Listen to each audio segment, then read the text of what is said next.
Hey guys, Heather Hooker here with the Fit Mom Tribe, and today I want to talk about something called the native state.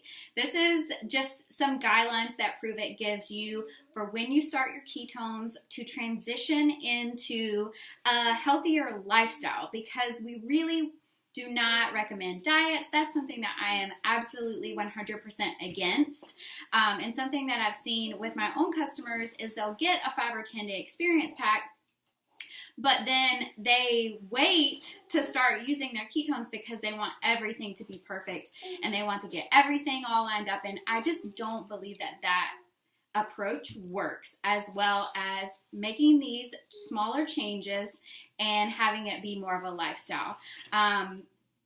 A diet has a start date and an end date. That's not what we're doing here. We're transitioning you to a lifestyle that's going to make you feel better, that's going to help you burn fat faster. You're not going to be focused on food. You're not going to be starving all day. You're going to have more energy, better skin, better mood. We call it the keto calm. So there's tons of benefits of transitioning to this lifestyle. I'm going to go over 8 real quick. And if you have any questions, don't feel free to reach out to me for more info. Okay, so number 1 is you're going to get into ketosis by drinking your keto OS. An ideal time to drink it is in the morning between 6 and 9 a.m. If you want to drink 2, you can. That's actually optimal performance. So if you want to have another one, have it between 1 and 4 in that afternoon slump when most people are reaching for their coffee.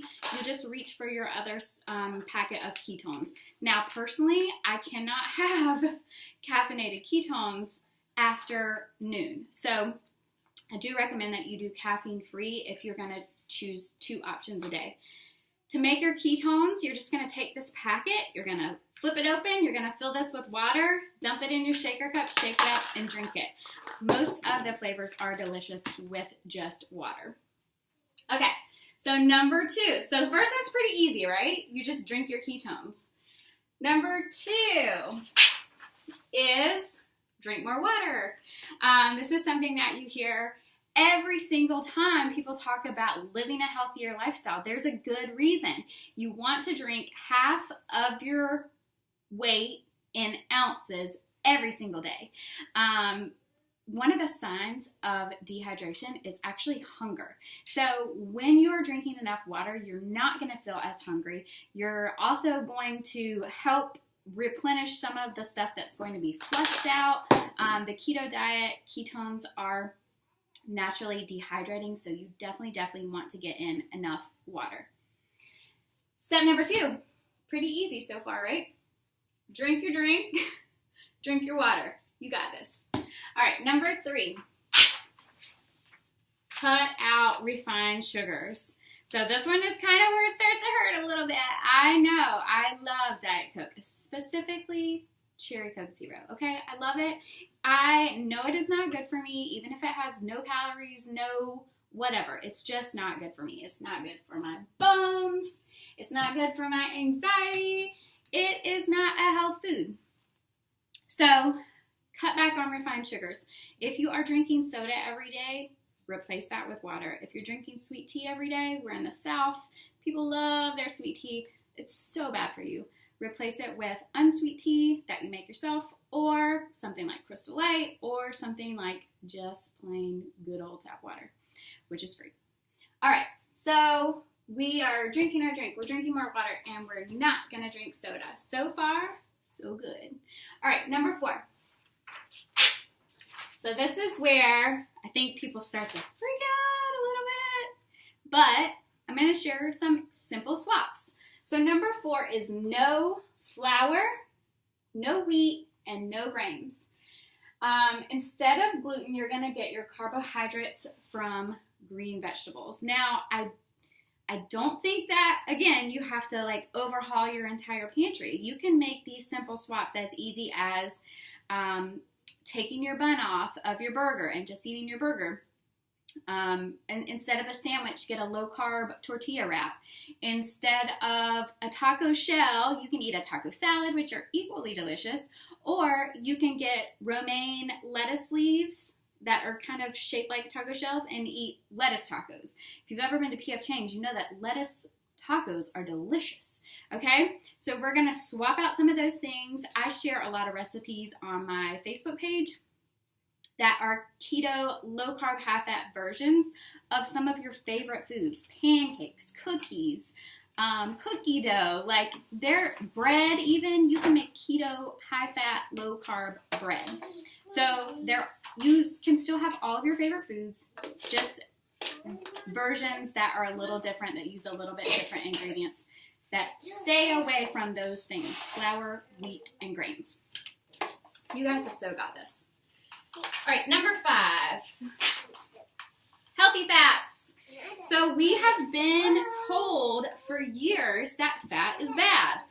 Well, if fat was bad, then our obesity rate wouldn't be so high and people wouldn't still be dying from heart disease and heart attacks with all of the low-fat stuff that we have available. So fat is not bad. You're going to add more fat into your diet, but we're going to specifically focus on healthy fats. So coconut oil, MCT oil, butter, keto cream, avocado, nuts. Those are some easy ways to add extra fat back into your diet. It's going to help you feel fuller for longer. I've noticed a huge change in my skin from when I've added fats back in. And it just is satisfying. You're going to enjoy your food a lot more when you're eating more fats. How are your papers? These papers? Yeah. Here, can you say hello? After we one with plain. Say hello. Hello. Mwah. Ooh. All right. After I have one with plain. Okay. All right. Plain. So we've added in fat. Number 6. You're going to skip breakfast. Okay, so I want your first meal to be between 11 and 1. So you're going to skip breakfast. What this is kind of leading you into is sort of an intermittent fasting lifestyle. And I can make a video separately about that, about the advantages of allowing your body to use up all of your fuel before you flood it with more fuel. But so you're gonna skip breakfast. You're gonna eat your first meal between 11 and 1. You're going to limit yourself to 100 grams of carbs a day. So if you've never tracked, if you've never looked at a list of how many carbs are in each thing, you're gonna start paying attention to that. And then I have some suggested ratios down here.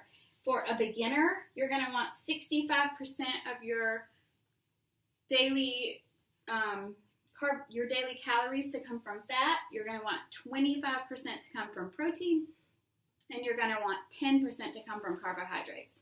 If you are advanced into the ketogenic lifestyle, the native state, if you've already done beginner and you think that's easy, you can move it up to advanced and reap additional benefits. So for advanced, you're going to set your macros to 80% fat, 15% protein, and 5% carbohydrates. All right, number 7. Start your fast by 8 o'clock. So what this means is no snacking at night. You really want to stick to a window of between 11 and 8. You can push it back to 12 and 8 p.m., but you want to stick to a window no longer than 9 hours. Your body does not need food every hour, every 2 hours, every 3 hours during the day. What that happens when you cut this off, like I was saying before, is it allows your body to use up and burn up the food that you've already ingested, stuff that you've already eaten. It allows it to use that, and then you want to use it all up so that your body can then tap into your stored fat. As long as you keep eating, your body's never going to be able to tap into that stored fat. So, no food after 8 o'clock. That's another easy one, right? All right, number 8, the last one, is to move. And I'm not saying you have to go run a 5K this weekend. I'm not saying you have to go join a gym. I'm just saying take an extra walk with your kiddos. Take your dog on an extra long walk. take the stairs, park out a little further in the parking lot than you would normally. Don't fight over that very first space. Anything that feels good to you, move your body more. So, and then, one more bonus. So the bonus is to sleep well. You need to be asleep by 11 p.m. You want to make sure that your body has enough rest so that it can rejuvenate itself and you have energy to get through the next day. So I hope that this is helpful in helping you make this lifestyle transition and not a diet.